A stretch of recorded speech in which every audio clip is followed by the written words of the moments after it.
Take my sister instead of the money, just don't touch me. Those were the exact words my brother screamed before diving behind the couch like a coward. The moment replayed in slow motion, his voice shaking, his eyes wild, as if he'd forgotten I was his sister and not some disposable shield. My name is Aria Monroe, I'm 27 years old, and that was the moment I stopped being family. The men who stormed our living room looked like wolves in suits, 3 of them, one in particular standing out. Tall, expressionless, wearing black gloves and a darker stare. The air smelled of fear and cheap cologne. "Where's the money, Mr. Monroe?" the leader asked coolly. My brother, trembling, pointed straight at me. "Take her. She's useless anyway." I couldn't breathe. For a second, my mind went blank, just a sharp ringing in my ears and my mother's portrait on the wall staring down in silent judgment. Then the man in the black suit turned to look at me. His gaze froze. His jaw tightened. And his voice, once cold, changed. "Wait. What did you just say?" He took a step closer, eyes locked on my face. The room fell silent except for my brother's pathetic whimpering. The man leaned in, his voice low and sharp as a blade. "You tried to hand over the niece of Eleanor Monroe, owner of Goldcrest Industries?" His next words made my blood run cold. "You just made a fatal mistake." Silence. You could have heard a pin drop. My brother's face went blank, his mouth half open, eyes darting between the man in black and me. "And niece of who?" he stammered, but it was already too late. The man straightened his tie, gave a faint nod to his men, and they shifted, tension rippling through the room like static. One of them quietly locked the front door. Another pulled down the blinds. My stomach twisted, not from fear, but from what I knew was about to happen.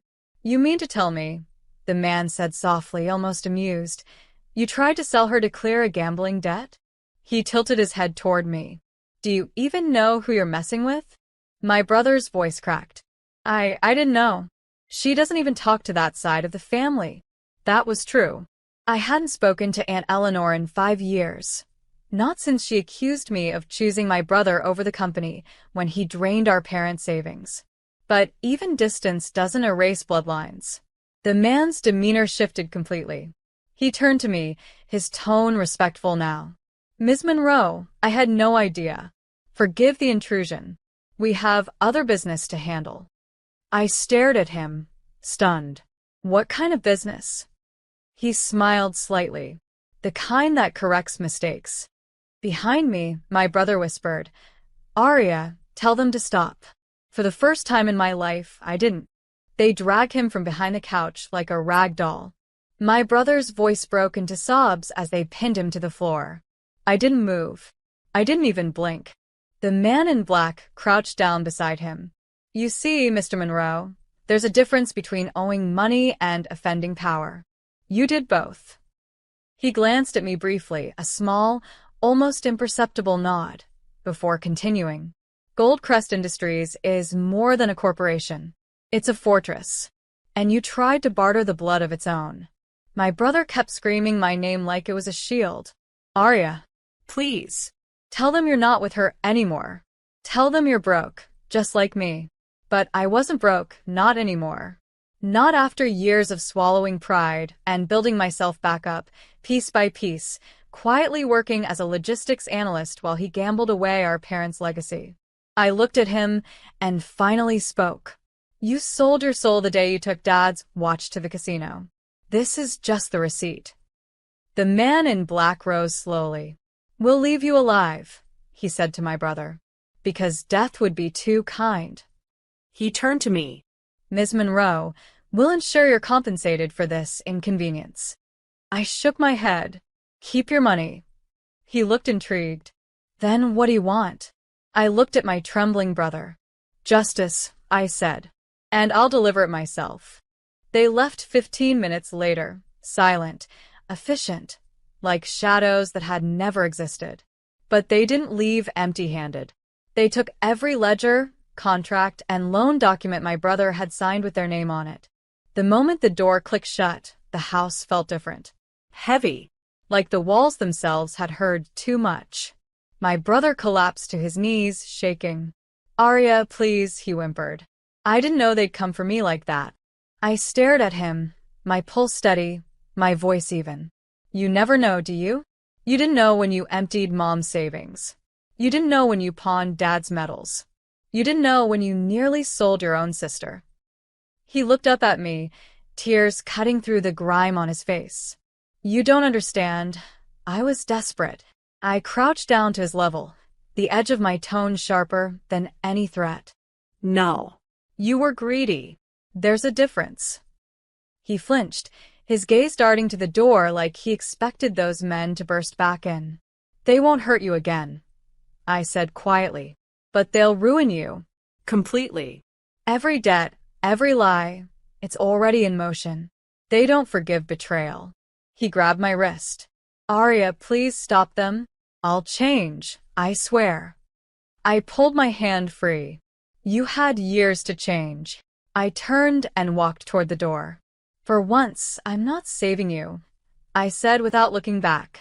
"I'm saving what's left of me." The night swallowed me whole as I stepped outside. Rain had started to fall, the kind of soft, steady rain that washes away lies. I stood there under it, letting it soak through my hair, my jacket, my anger. For the first time in years, I wasn't trembling. I wasn't afraid. I was awake. I pulled my phone from my pocket and scrolled to a number I hadn't called in forever. Eleanor Goldcrest. My aunt, the CEO. The woman who once told me, "One day, you'll learn that forgiveness and weakness are not the same." When she answered, her voice was the same, crisp, controlled. "Arya." "And Eleanor," I said. "You were right." There was a pause. "About what, darling?" "About family. About knowing when to let rot fall away." Her tone shifted, the faintest softness beneath the steel. "Then I assume your brother finally crossed the final line?" "Yes," I whispered. He tried to sell me. The silence that followed was surgical, cold, and calculated. "Then, I see." I hesitated, then added, "The men who came tonight, they knew who I was. They acted on it." Her voice didn't change. "Of course they did. I made sure of it." I froze. "You what?" "I've kept an eye on him for years, Arya," she said simply. "And on you. You've just proven which one of you deserves to carry the Monroe name." I stood under the rain, stunned into silence. Her words echoed through me, cold, deliberate, final. "You knew?" I asked, my voice breaking between disbelief and fury. "Of course," she replied calmly. "You don't grow an empire like Goldcrest without knowing where the rot begins. Your brother's debts, his scams, they've been circling us for years. Tonight, he wrote his own obituary." My hand trembled around the phone. "You used me." "No," she said softly. "I tested you. I needed to know if you'd become another Monroe coward or something better." I let out a sharp laugh that sounded more like a sob. "So, you sent men to my home? To scare him and me?" "To protect you," she corrected. "And to remind him that family isn't a shield for corruption. It's a mirror. It reflects who you truly are." I sank down on the porch steps, my wet hair clinging to my face. "So what now?" I whispered.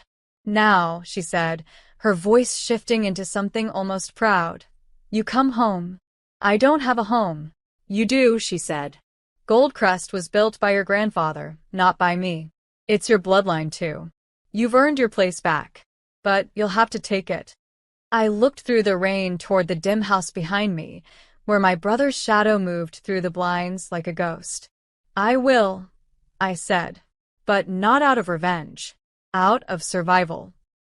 3 days later, I stood in front of the glass tower of Goldcrest Industries. My reflection stared back at me, tired, determined, reborn. Inside, everything smelled of marble, power, and silence. I hadn't been here since my father's funeral. The same portraits lined the walls, my grandfather in his prime, and Eleanor younger, but just as intimidating, and now an empty space waiting for the next generation. Eleanor was waiting in her office, surrounded by sunlight and expensive indifference. She looked up, a faint smile playing on her lips. "You came." I nodded.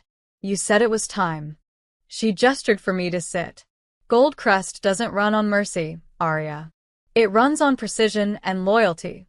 You proved both." I met her gaze. "You mean I proved I can walk away from blood?" Her smile widened slightly. "That's exactly what I mean." She slid a sleek folder across the desk.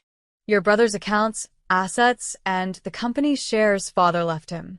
All frozen. I'm transferring them to you under trusteeship. You'll manage them until he qualifies for redemption if he ever does." I stared at the papers. "So, I take everything?" "No," she said firmly. "You reclaim what was stolen." Her words landed deep, sharp as truth. I took the pen, signed the documents, and felt the weight of an old life crumble. For the first time, I wasn't a victim of the Monroe legacy. I was the legacy. A week later, I returned to the small, broken house where everything had begun. The front door hung crooked, the wallpaper peeled, and the air reeked of stale regret. My brother sat at the kitchen table, hollow-eyed, trembling, sober for once. He looked up when he saw me. "They took everything," he rasped. "The accounts, the car, even the house gone. Was that you?" I set my purse down, calm, collected. "No," I said quietly. "That was you. I just stopped saving you from the consequences." He gave a hollow laugh. "You think you're better than me now? Sitting in your fancy tower." I stepped closer, my heels echoing on the cracked tile. "No, I don't think I'm better. I think I finally became who I was meant to be, without you dragging me down." He slammed his fist on the table, but the sound was weak, empty. "They're calling you the Iron Heir, you know," he sneered. "And Eleanor's little prodigy." I leaned in. "If that's what it takes to make sure no one ever tries to sell their own blood again, then yes, I'll wear it proudly." He looked away, defeated. "So this is it?" "This is closure," I said. "You live with your choices. I'll live with mine." I turned to leave, pausing at the door.